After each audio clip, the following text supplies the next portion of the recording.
Hi everyone. In this video you'll see how we built a PVC structure to keep the deer out of our raised garden bed. We don't have much experience building things, and I'm sure there are better ways to do this, but this is what we did, and so far it's working out great. The plants are growing and the structure is holding together, and best of all, the deer are not eating my vegetable plants. They are eating all my other plants, but not from the raised garden bed. So we are happy with the construction, and I'd like to share with you how we put this thing together. If you have some suggestions to make this better for others, please comment below. We bought 3/4 inch Schedule 40 PVC pipes at Home Depot to build our structure. These pipes come in 10-foot lengths.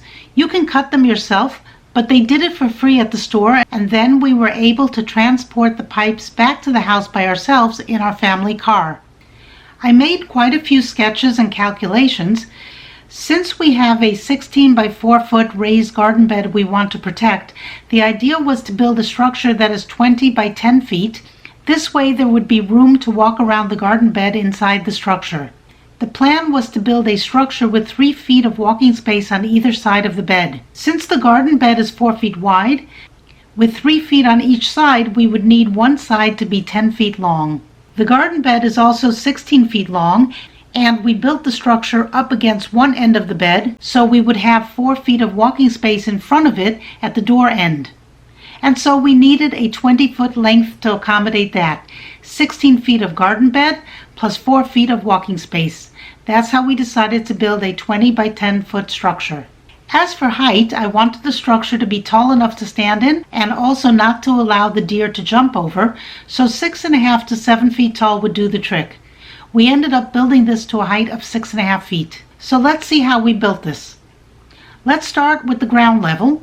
For this level we need 10 5-foot poles, 1 6-foot pole, and 1 4-foot pole. For the longer 20-foot sides, we used 4 of the 5-foot poles on each side, and for the shorter 10-foot sides, we constructed one side with 2 5-foot poles, and on the other side where we planned to put the door, we used a 6-foot pole and a 4-foot pole. The frame for where the door will go is where the 4-foot pole is. I felt that a 5-foot wide door was too wide. A 4-foot door made more sense to me. Here you can see the poles all laid out, ready to be fit together. We will need to connect the 4 corners with 3-way 90-degree corner connectors. Here's what the corner connector looks like.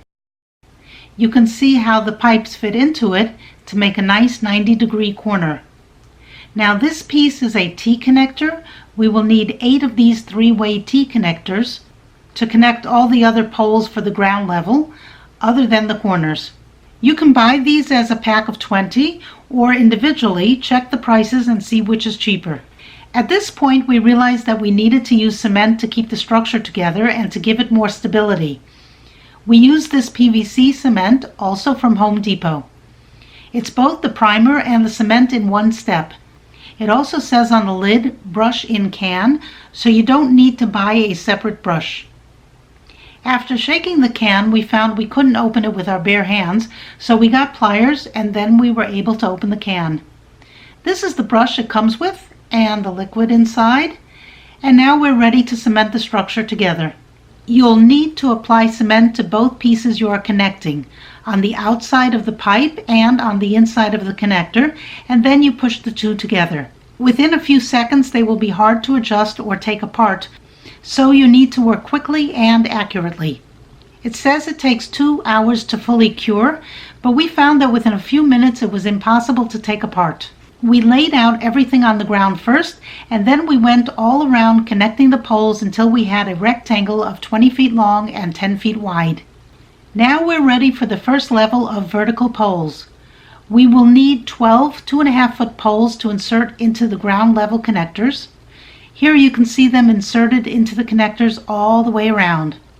And we used the cement to make sure that it would hold together. Now that we have all the vertical poles on the first level installed, it's time to top them with connectors for the next level. We will need 3 4-way 90-degree angled connectors for 3 of the corners. Here's what they look like. We will need 3 of them for 3 of the corners, and here you can see what it looks like once it's on the PVC. Now where the door will be, we will need two 3-way T connectors, as you can see here in the diagram.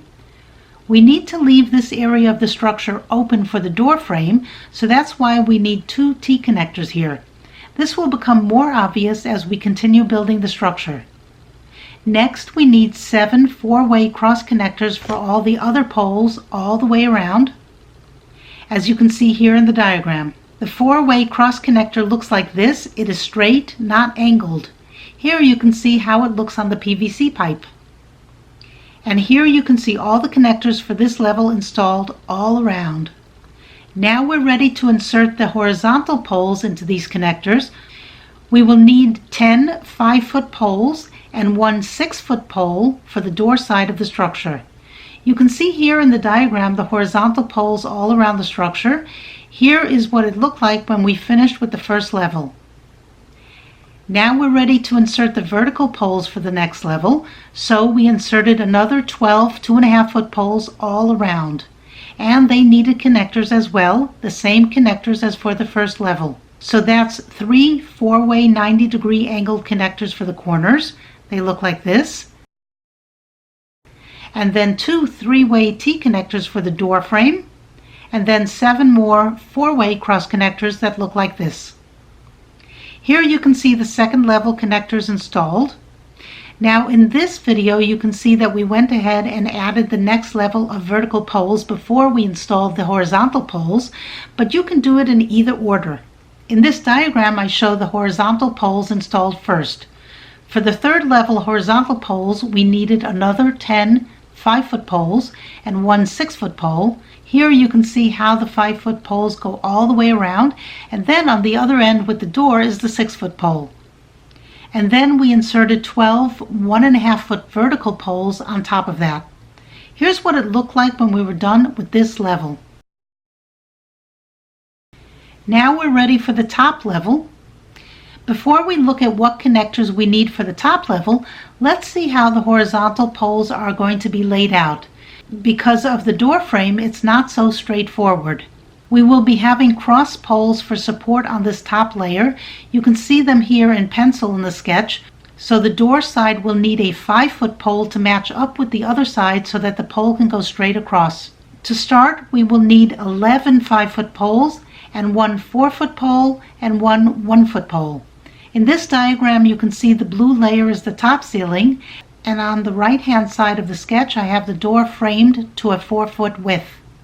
But I will need a 5-foot width to match up with the other side, so here I cut the poles to be 5 feet, 1 feet, and 4 feet.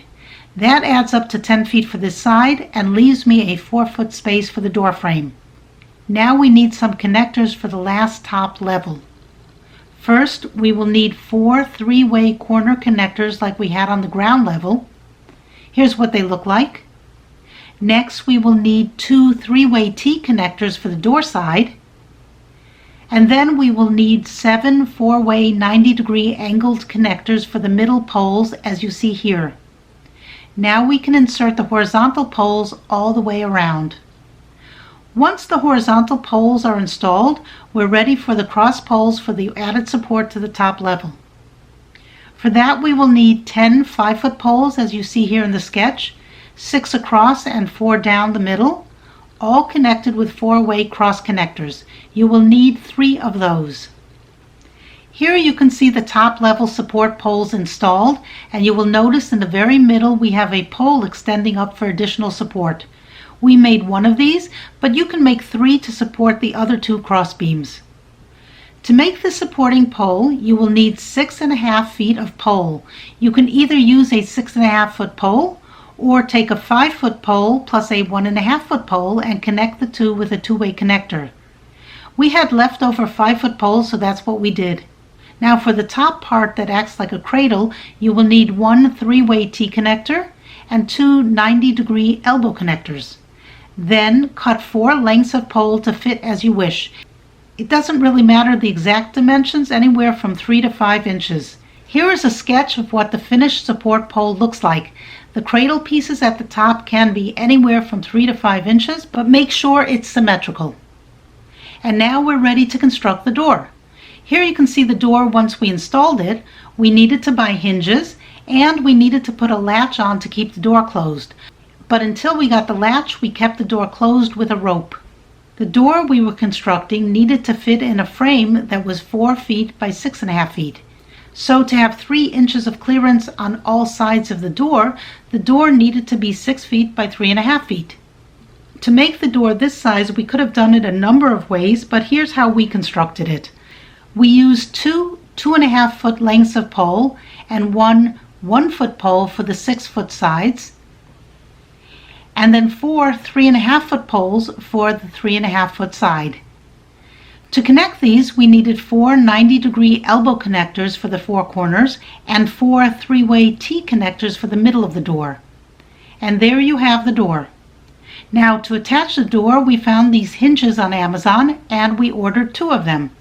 They were really easy to install, they just snap on. And that's it for the door, except for the latch. In the meantime, the rope was fine. Now to keep the deer out, which is why we're building this structure in the first place. We found this deer-proof netting on Amazon. It came in a roll of 7.5 feet by 65 feet, which was perfect for our structure. We used zip ties to secure the netting all around the structure. Here's what it looked like when we were done. It was pretty easy. We just unrolled the deer netting around the structure, zip tied it all the way around, and then cut the excess netting off with a scissor. It was a 2-person job, which left no one to film it until we were done. Then we used these metal stakes we found at Home Depot and banged them in all around the perimeter of the structure just to make sure it wasn't going anywhere. And then we were almost done. One last thing we decided to do, and that was to paint the structure green. We bought 2 different green colors, both natural enough to blend into the landscape. And here you can see we're halfway done painting the structure. The spray paint is a lot quicker than brushing it on, but make sure you cover the raised garden bed with plastic to protect it from the paint. You don't want any paint getting into the soil. Here you can see the finished structure with the pole support. It was our first time building this sort of structure or working with PVC, so we were learning as we were building it.